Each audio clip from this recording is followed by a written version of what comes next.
چند باتیں تھیں. حضور سرکار محدث کبیر حفظہ اللہ تعالی کے تحریری رد کا میں منتظر ہوں، میں انتظار کر رہا ہوں، اور میں چاہتا ہوں کہ حضرت مجھے توبہ کرائیں اور جو گناہ مجھ سے ہو گیا ہے اس پر وہ واضح طور پر مجھے بتائیں، دلیل کے ساتھ بتائیں، تاکہ ہم توبہ کریں. اور جو خطا ہم سے ہو گئی ہے، جس کی بنیاد پر حضرت نے مجھے غیر مقلد وہابی کہا اور وہابیوں کا نمائندہ کہا. حضرت بڑے ہیں، حضرت بڑے ہیں، بہت بڑے ہیں. کہاں جا رہے ہو آپ جی؟ ہاں بیعت تو آج نہیں، یہاں نہیں ہو سکتی بیعت بھائی، یہاں تو مجھے پتہ ہے بردرز آئے دور سے، لیکن بھائی ابھی تو مجھے اپنا ایمان تو ثابت کرنے دو. پہلے تو اپنی سنیت تو ثابت کرنے. بیعت کے لیے پہلی شرط ایمان ہے. پہلی شرط کیا ہے؟ خاموش بیٹھیں، ایمان خاموش ہے. بیٹھیں. بتا بھائی ایمان نہیں. اعلیٰ حضرت نے بیعت کے لیے 4 شرطیں رکھی ہیں.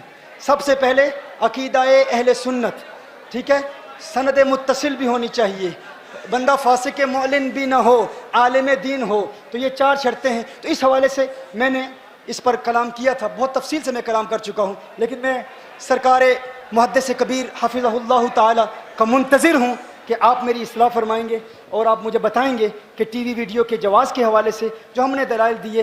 اور میں شکریہ بھی ادا کرتا ہوں حضور محدث کبیر کا، اس حوالے سے میں شکر گزار بھی ہوں، شکریہ ادا کرتا ہوں کہ میں نے ابھی آتے ہوئے حضرت کا ایک خطاب جو بھی حضرت نے حیدرآباد دکن میں بیان کیا، اس میں حضرت نے اس بات کو قبول کیا کہ فقہا مالکیہ کے نزدیک یہ منقوش تصویر حرام نہیں ہے. بے شک یہ حضرت نے یہ فرمایا.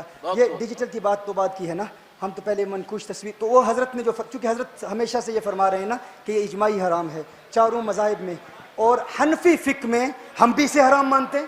ہم ہمیشہ سے کہتے آئے ہیں منقوش تصویر، غیر سایہ دار تصویر احناف میں، وہ تو کتاب میں بھی لکھا ہوا ہے، مسلک اعتدال میں واضح طور پر لکھا ہوا ہے. صرف یہ ہے کہ یہ اجماعی حرام نہیں ہے. اب چونکہ سرکار محدث کبیر حفظہ اللہ تعالیٰ کی بارگاہ میں نے اپنے پہلے بیان میں بھی کہا تھا، حضرت ایک مرتبہ کم از کم اس بیان کو سن لیں، اس کتاب کو پڑھ لیں.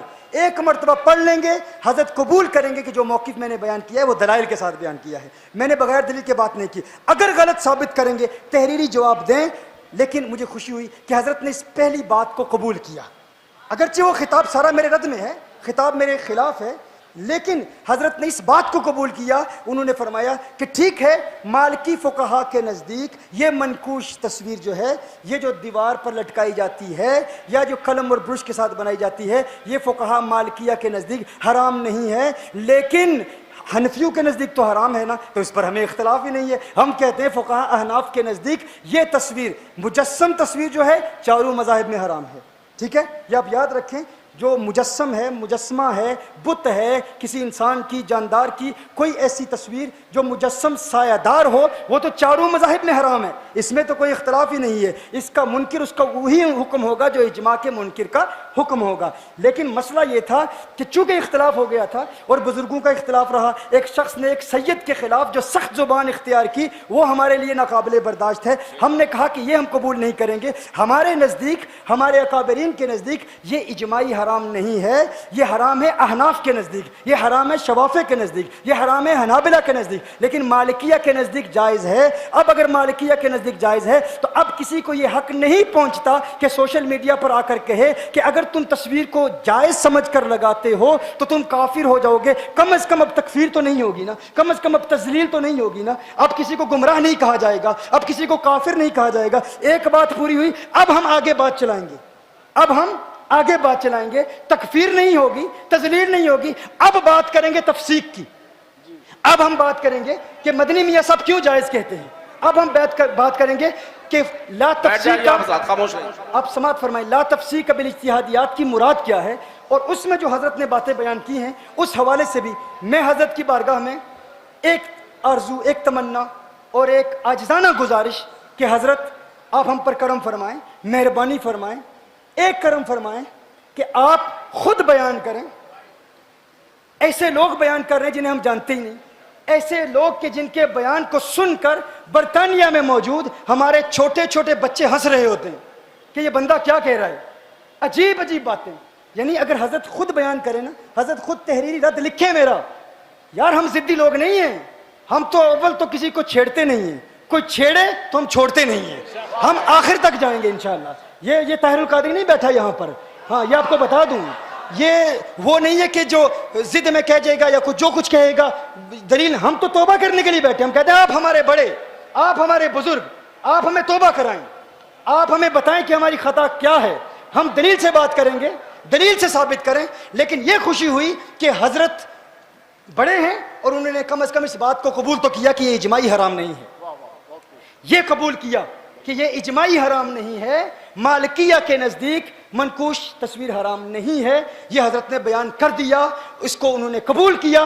اب حضرت اس بات پر بیان کر رہے ہیں کہ حنفیوں کے نزدیک تو حرام ہے. تو ہم نے تو کبھی کہا ہی نہیں کہ حنفیوں کے نزدیک یہ جائز ہے. ہم کہتے ہیں احناف کے نزدیک. اس کی بات نہیں کر رہا, اس کی یہ جو سرکار تاج الشریعہ کے مرید ہیں نا, ان کے لیے یہ تصویر حرام ہے. اگر کوئی بھی مرید ہے, کیونکہ جو میں نے دلیل دی ہے ابن حجر ہیتمی کی دلیل دی ہے, میں نے اعلیٰ حضرت کی عبارتیں پیش کی ہیں, میں نے عبدالغنی نابلسی کی عبارتیں پیش کی ہیں کہ اس میں مرتکب کے اعتقاد کو دیکھا جاتا ہے. اگر مسئلہ مختلف فی ہے تو مختلف فی مسئلے میں عمل کرنے والے کے اعتقاد کا اعتبار ہوتا ہے. یہی منہج ہے سرکار اعلیٰ حضرت کا, یہی سوچ ہے ابن حجر ہیتمی کی, یہی نظریہ ہے عبدالغنی نابلسی کا, یہی نظریہ ہے امام شرم بلالی کا, یہی نظریہ ہے ابن عابدین کا. ان تمام کے ہم متبع ہیں, ان کی اتباع ہم کہتے ہیں. اور جو مطلق تفسیق کی جاتی ہے وہ جو عمومی ہوتی ہے اور جو شخصی ہوتی ہے اس میں فرق ہوتا ہے. میں آج دن تک انتظار کر رہا ہوں کہ ان چیزوں کا کسی ایک بات کا تو جواب دے دینا. مجھے پتا چلا ہے حضرت نے میری کتاب پڑھی نہیں تھی, لیکن کم از کم مجھے گمراہ تو نہ کہے نا, کم از کم مجھے غیر مقلد تو نہ کہے نا. ساری زندگی غیر مقلدوں کے خلاف ہم نے جنگ کی ہے, ہم نے ان سے مناظرے کیے ہیں, ان سے جھگڑے کرتے ہوئے مدینہ المنورہ کے جیلوں میں ہم رہے ہیں. ارے ہمیں کہتے, آپ ہمیں بلاتے کہ ہم تو آپ کے بچوں پوتوں کی عمر کے ہیں, آپ ہمیں حکم فرماتے. لیکن اتنے بڑے قاضی کسی ایک بات کو سن کر, کسی آڈیو کیسٹ کو سن کر ہمیں غیر مقلد کہتے تو تکلیف تو ہوتی ہے نا بھائی, درد تو ہوتا ہے. لیکن میں اپنی تحریک کنز الہدیٰ کے کارکنان کو بھی سلام پیش کرتا ہوں. اللہ کی قسم پوری دنیا میں, آپ جانتے ہیں سوشل میڈیا میں ہماری کتنی طاقت ہے. اس وقت الحمدللہ تحریک کنز الہدیٰ کا سب سے بڑا نیٹ ورک ہے سوشل میڈیا پر. میڈیا پر دوسرے بھی ہے, سوشل میڈیا پر جو ہمارا نیٹ ورک ہے.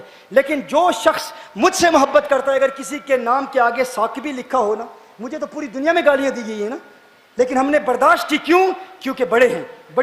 بڑوں کی جو گالی ہے ہم ان کے غصے کو دعا سمجھتے ہیں. ان کا کوئی ناراضگی ہم کہتے ہیں اپنا سمجھ کے کہہ رہے ہیں, اپنا سمجھ کے منع کر رہے ہیں. لیکن الحمدللہ پوری دنیا میں تحریک کنز الہدیٰ کے کسی کارکن نے حضور محدث کبیر کے خلاف کوئی زبان درازی نہیں کی. ہاں, ایسے غیر مسلم جنہوں نے اسلام قبول کیا اس گنہگار کے ہاتھ پر, جنہیں اسلام کا پتہ ہی نہیں تھا. اعلیٰ حضرت کی ذات تو بعد میں آئے گی نا, پہلے سرکار کی ذات آئے گی. لیکن ان کے نام ہم نے اعلیٰ حضرت کے نام میں رکھے, اور پھر ہمیں بریلویت اور رضویت کا غدار کہا گیا. ارے وہ گورے کیا کہیں گے کہ غدار انہیں کہا, اس کے ذریعے تو ہمیں اعلیٰ حضرت کا تعارف ہوا ہے. لیکن انہوں نے بھی کسی بزرگ کے خلاف کوئی کلام نہیں کیا.